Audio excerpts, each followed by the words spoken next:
Hello, my name is Nick Carroll and I'm here for another round of disc golf. This will be 9 holes at Riverwood Middle School, and I'm basically going to do another game of best throw where I throw 2 shots for every lie that I'm at, and I basically try to get close to the basket and into the basket as needed. So let's see how this goes. As I'm waiting for the current group that's playing this hole to get to the end of it, I'll basically tell you a little bit about this course. It's on the back of a middle school in Kingwood, Texas. And I've been here once before, like over a year ago, well before I used U-Disc. And one of the unique things about it was not easy to tell where some of the tee pads were and the baskets, but I think that's probably been fixed by now.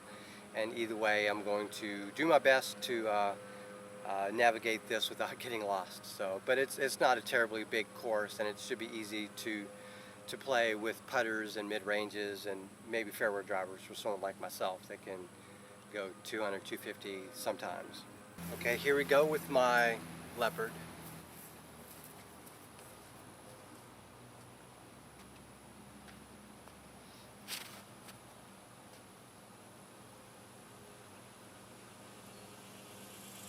Okay, here we go with my Centurion.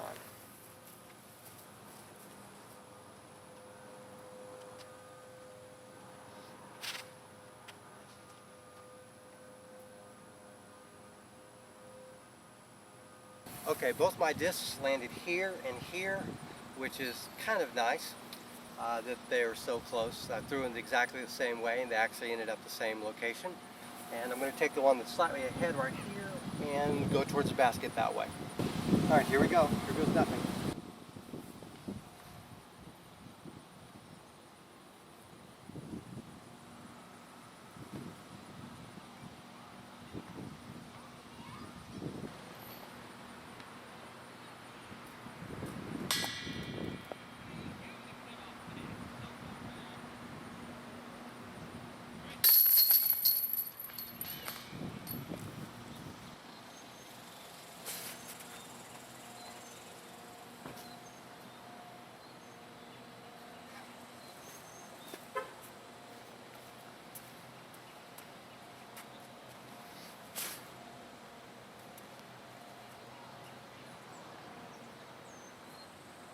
So yet again, it's pretty cool. I've got a couple discs right next to each other, which shows that I'm somewhat consistent with what I'm doing. Whether or not it's good or bad is another thing, but I'm going to take the one slightly closest to the basket.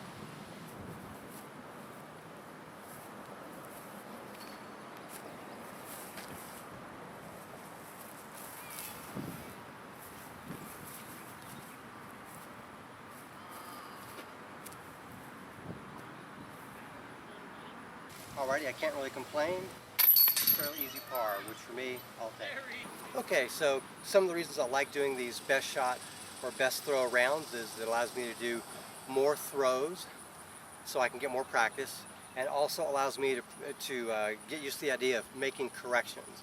I made a mistake here, let's see if I can avoid it by doing this. And if I'm successfully good in doing a correction without an overcorrection, then that's yet again another part of the learning process. So for this hole, there's a mandatory right here that I have to go this way of, and the basket is almost essentially about that way, 200 plus feet.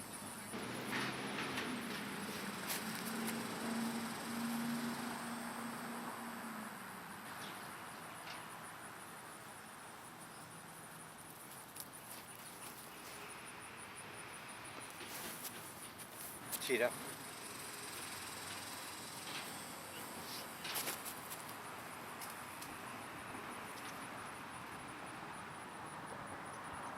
So in that case, I actually did an overcorrection. I was trying to get a little bit closer, but I got it too close to the trees. The disc touched some of the leaves and it took some distance off of it. So my first throw is actually the better throw in this case.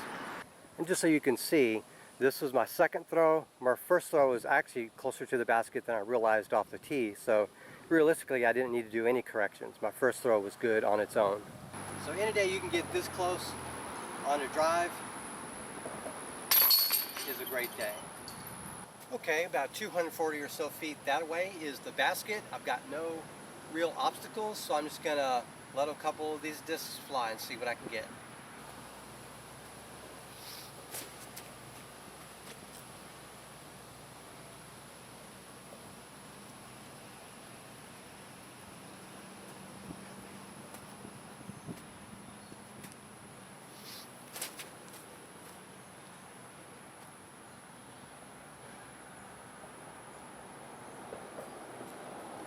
That first one was bad because I released too late, and it's also an unstable disc, so it didn't really fight back. So the second one was a correction that I made, and it's basically where I want it. Again, this is a really good result that I believe I can only get through playing a best shot or best throw round. Too many of these throws I get, I mess up, and so I need to learn how to not mess up, and so that's what this is for. Okay, two things to note. Number one is the basket is obstructed by some trees from where I'm supposed to throw.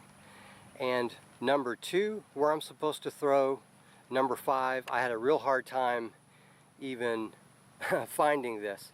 So I used the U-disc map to help and GPS, and I just had to keep looking until I found T-pad number 5. There's also a mandatory off to the right of the basket, but given how I've been throwing, I'm not going to have to worry about that.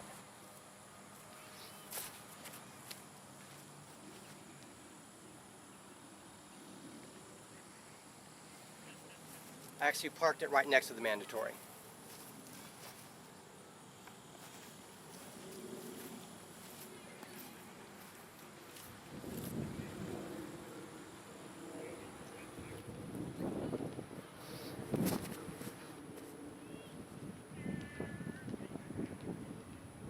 Okay, I was actually being too flippant with that second throw, and as soon as I released it, I realized I wasn't really taking it seriously.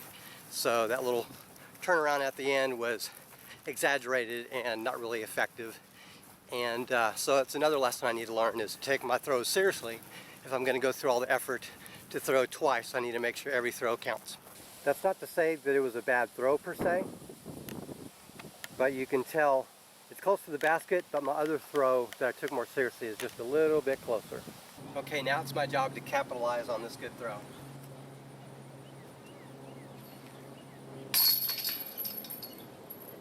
Okay, so you may not be able to see this easily, but here's the edge of the T-pad, and around that corner beyond the range of sight, about 160 feet that away, is the basket, so I have to curve it around.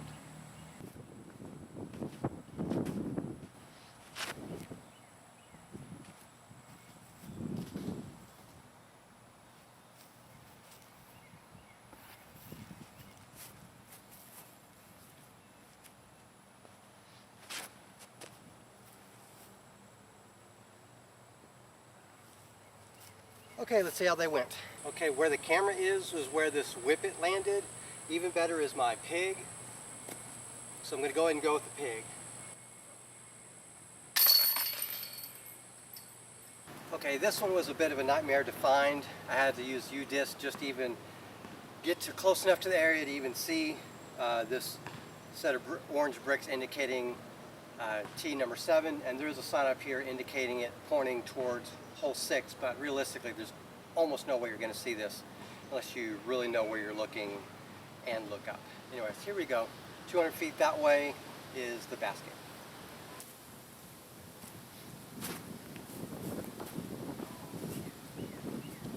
Gonna have to go that way.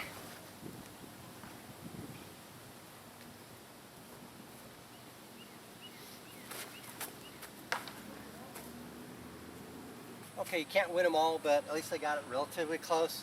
I've got a birdie run, but this is a decent distance. Let's see what I can do.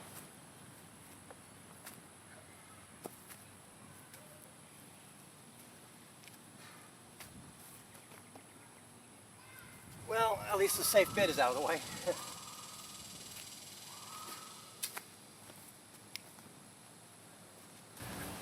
Can't really complain, easy par. Okay, the next basket is that away, and I have to basically shoot from here. There is a mando just off to the left of it, so I'm going to try to avoid that.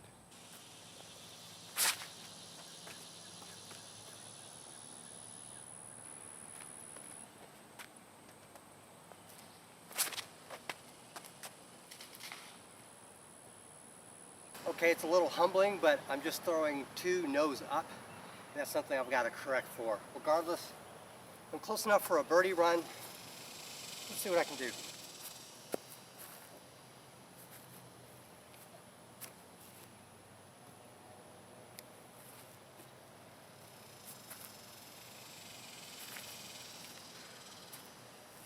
Again, I'm just basically getting down to putt and then throwing. I need to focus. Here's an example of me focusing.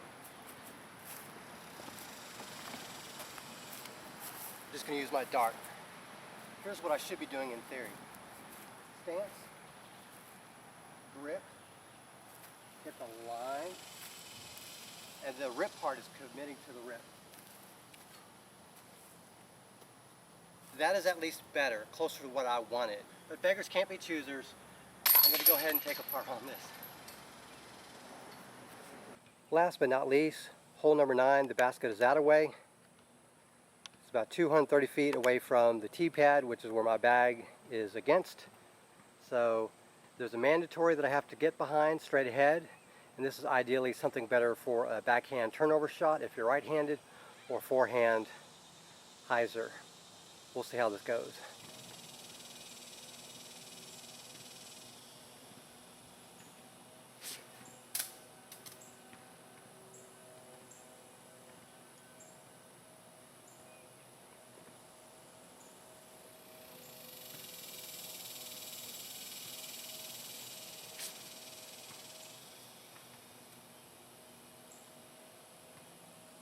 Not bad.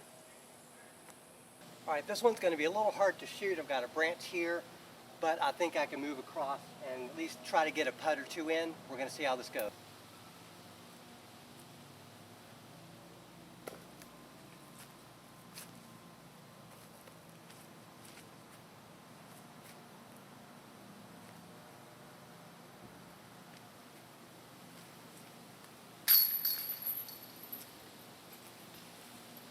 Okay, that's going to do it. This is a fun and somewhat challenging round for someone like myself. There were a number of open holes, but there are enough trees and corners I had to go around to make this interesting and definitely an experience worth learning from. And this is the best score I've placed on any of these best shot or best throw rounds. But I'm not complaining, but it just shows kind of the level of this course. It's definitely great for beginners. Come on down if you get a chance. Thank you very much for watching and have a great day.